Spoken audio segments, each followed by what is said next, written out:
Salam dostlar. Kənd həyatı keçəcək. Kənd həyatı Size hayatımız gösterdik. Bağımızda. bizim həyatımızın altısı. Güzel altı var.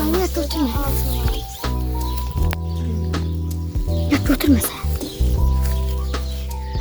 Ev altısı bir qəribə dad olur da. Baxın. Yekə bir dənə alçadır.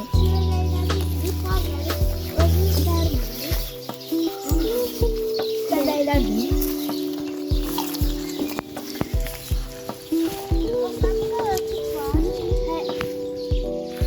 Geçer kara tut. Leziz tutu.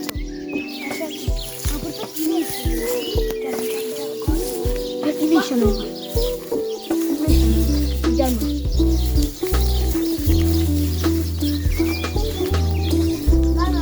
Güzel günler.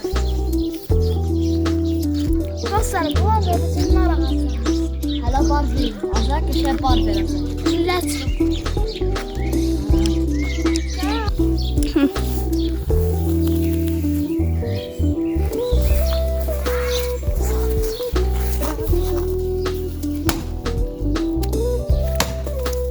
Yana kəsildi.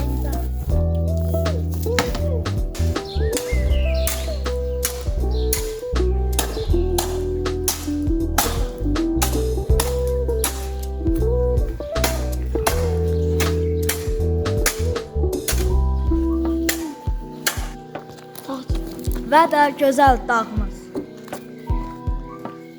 İnəklər, qoyunlar otarırlar dağda. Gecəl kəndi Ağsuranın ən böyük kəndidir. Gecəli kəndə Axtaçı bası kimdə tanınır? Gecəl kəndi tərcümə yurdu kimi də adlanır. Bunlar kənd çox təmizdir. Dostlar, bu kanala abunə olmayı və like atmağı unutmayın. Sağ olun.